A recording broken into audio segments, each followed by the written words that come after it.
sur l'antenne d'Europe 1, parler football sans être avec Jacques Vendroux. Impossible. Le pape. Et nous n'avons pas besoin de conclave pour l'élire. Pape. Il est là, il a la fonction, il est irremplaçable, c'est Jacques Ier. Bonjour Jacques Vendroux. Comment ça va, mon Pascal? Jacques Ier, Oui. pape du foot. Voilà, ça c'est bien. Ben oui, vous êtes Et déjà... pas le pape du micro. Excusez-moi. Là, je parle comme il faut, là. Il faut parler, Attendez, non, je mais- fais hyper attention, hyper concentré. Jacques Ier. Ça va bien, mais j'aime beaucoup ça. Jacques Ier. Ça me fait plaisir. Moi maintenant, je vais vous appeler Jacques Ier, Allez-y. pape du football. Ça c'est Bon. pas mal. Et vous êtes en lien direct avec le Seigneur. Déjà, vous avez rencontré le vrai pape. Les deux derniers. Oui, et puis le futur. Parce que, disons les choses, celui qui sera élu ne peut pas être élu sans votre accord. Normalement. Bon, donc...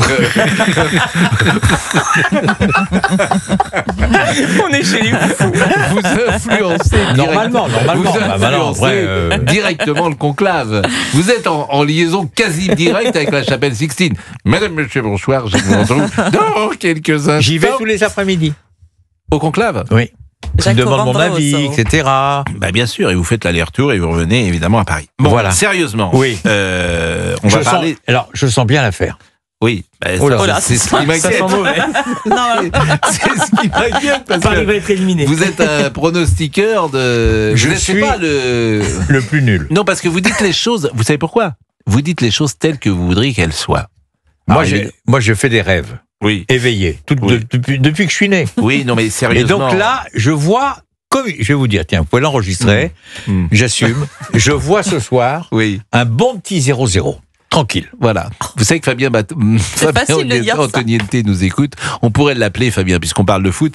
Et effectivement, il me dit, je suis dans ma voiture. On s'amuse au pigeon bleu. Et ça le fait rire, parce que c'est un vieux sketch. Bon, pourquoi un 0-0 0-0. c'est le Non, dernier mais des scores possibles. ça va être un super match Franchement, avec des écoutez, attaquants de part Je et vous le dis d'autre. à 12h21, c'est le dernier des scores possibles. Bon, eh ben moi, je 0-0. vous dis, écoutez, Pascal, à ce moment-là, moi, je vous donne mon avis. 0-0.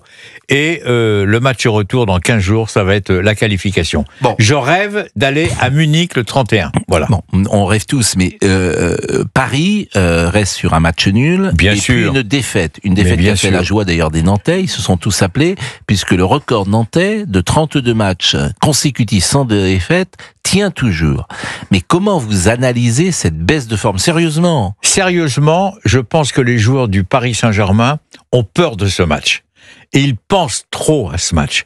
Et c'est arrivé par le passé, c'est arrivé avec Marseille, avec le Paris Saint-Germain de Michel Denisot, avec des grandes équipes, non mais des grandes équipes qui faisaient une demi-finale de Ligue des Champions, il n'y en a pas des kilomètres, d'accord. Eh bien la peur de la demi-finale, eh bien impressionne les joueurs, quelle que soit leur qualité, quel que soit Mais ça veut dire leur quoi, talent. avoir peur de Ben, quoi? ça veut dire qu'ils ont peur de se blesser, ils ont peur de ne pas être qualifiés pour la demi-finale, ils ont peur que l'entraîneur... Ils y sont en demi-finale. Oui, mais ils ont peur que l'entraîneur ne les sélectionne pas. Non, mais attendez. Ils jouent en demi-finale, ils peuvent Mais pas non, mais avoir ils peur sont de pas qualifiés être pour les demi-finales, bien Oui. sûr, mais après, il y a une deuxième étape pour les joueurs. Il faut que les joueurs soient retenus. Oui. Regardez l'effectif d'accord. Paris Saint-Germain. Il y a tout le monde a envie de jouer une demi-finale de Ligue des Champions. Bon. Et Ah. Arsenal, en plus. Bon, et il y a quand même un avantage, c'est le deuxième match, c'est ce que disait Robert Pires à votre micro. Oui. Le deuxième match au Parc des Princes, c'est un avantage important à ce niveau de la À compétition. ce niveau de la compétition, C'est ce qu'il disait. le match aller qui a lieu là-bas, je veux dire, il est. C'est pour ça qu'il faut limiter même si c'est pas bien de le dire, il faut essayer de limiter les dégâts ce soir. C'est-à-dire que soit vous perdez 1-0, soit vous perdez 2-1, soit vous faites match nul 0-0. C'est le but du Paris Saint-Germain. Qui n'est pas le but d'Arsenal, c'est le but du Paris Saint-Germain, c'est-à-dire limiter les dégâts ce soir Mais vous pour se faites rire qualifier. Olivier Guédec. Pourquoi vous riez, Parce Olivier qu'il a Guédec crié sur Géraldine, elle était très J'ai surprise. rien fait. Non, mais Non, mais c'est quoi ça? Jacques Vendroux, le parle pape avec Jacques cœur, Vendroux, avec Jacques cœur. Ier, Oui. Jacques Ier, vous célébrerez, vous allez vivre votre 40e demi-finale d'un club français en Ligue des Champions, je ne sais pas, je pense que la première c'était, comme journaliste, c'était Saint-Étienne. C'était Saint-Étienne. Je me demande si j'ai pas fait Nantes avant. Je me demande. Ah non, Nantes n'a je suis jamais pas été en sûr. demi-finale de Ligue des Champions pas, avant pas Saint-Étienne. demi-finale. Demi-finale, la première, c'est la Ah Saint-Étienne. bah oui, c'est la Saint-Étienne. et la demi-finale était contre PSV Eindhoven, je pense. Eindhoven, c'était la 1-0, demi-finale 1-0 But de à Geoffroy Larquet. Guichard. Et puis le match retour avec Retour Kurkovic. 0-0 avec un Kurko extraordinaire. Voilà. Ah, là, Diabolique, diabolique. Là, pour parler d'un match qu'à 50 ans, vous êtes... Non, mais attendez, je suis très excité pour le match de ce soir. Attention, jouer Arsenal, le match aller. Attendez, c'est un grand match parce que on parle du Paris Saint-Germain, on parle de Dembélé. Oui. Je voudrais quand même vous rappeler, en passant, la ligne d'attaque de l'équipe d'Arsenal, moyenne d'âge 18 ans. Elle est exceptionnelle. Moyenne d'âge 18 ans. Oui, ils sont très jeunes. Mais regardez. Pas 18 ans. 23 ans, Martinelli. Oui. 30 ans, Trossard. Oui, ça fait pas 18 ans. Saka, 23 ans. Non, si, c'est pas 18 ans. Il y en a qui a 30 ans. C'est une équipe très jeune. Il a 30 ans, il n'est pas très jeune. Répétez les 3 noms. Martinelli sur le côté gauche. Oui, Martinelli. Très bon. Trossard. Le Belge. Oui. Avançant des Diables Rouges. Le Diable Rouge. Le Diable Rouge. Le Diable Rouge. Vous avez le petit jeune Lewis Skelly. 18 ans. Il a 18 ans. Oui. C'est une équipe... Non, mais quand je dis très jeune, il n'y a pas que l'attaque. C'est une équipe qui est assez jeune. Et puis surtout, il y a Saliba, qui est l'un des meilleurs défenseurs du monde actuellement. Le Français.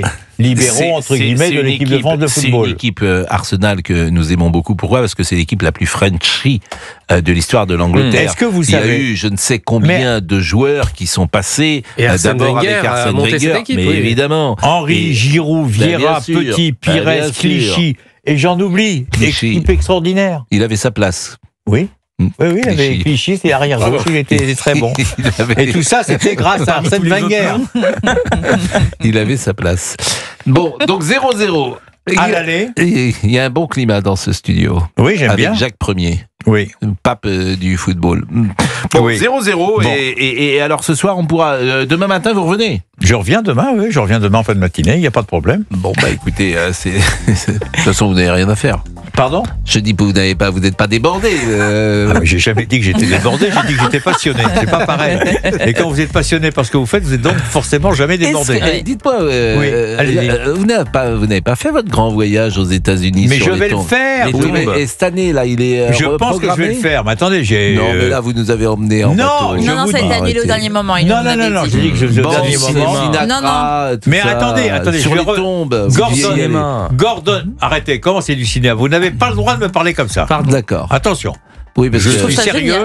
Là, c'est un vœu personnel. D'aller sur les tombes de Sinatra. Non. Gordon Banks, meilleur gardien de but du monde en 66. D'accord. Après, je fais le voyage à Chicago pour voir qui ? Capone. Alphonse Capone et son ami qui est enterré tout près, Frank Nitti. Ne l'oublions pas. Et on termine par Frank Sinatra à Palm Springs. Moi j'aime bien l'idée. Et ben les marraines, c'est de la fête. Oui, mais bon, on va avoir le temps, puis voilà. On va avoir le temps et vous irez toute seule ou tout seul. Non, mais personne ne veut venir avec moi. Isabelle, elle veut pas venir. Mais Isabelle, elle travaille. Mais Isabelle, vous lui payez un petit avion. Mais j'aimerais bien qu'elle vienne, mais en fait, personne ne veut venir avec moi.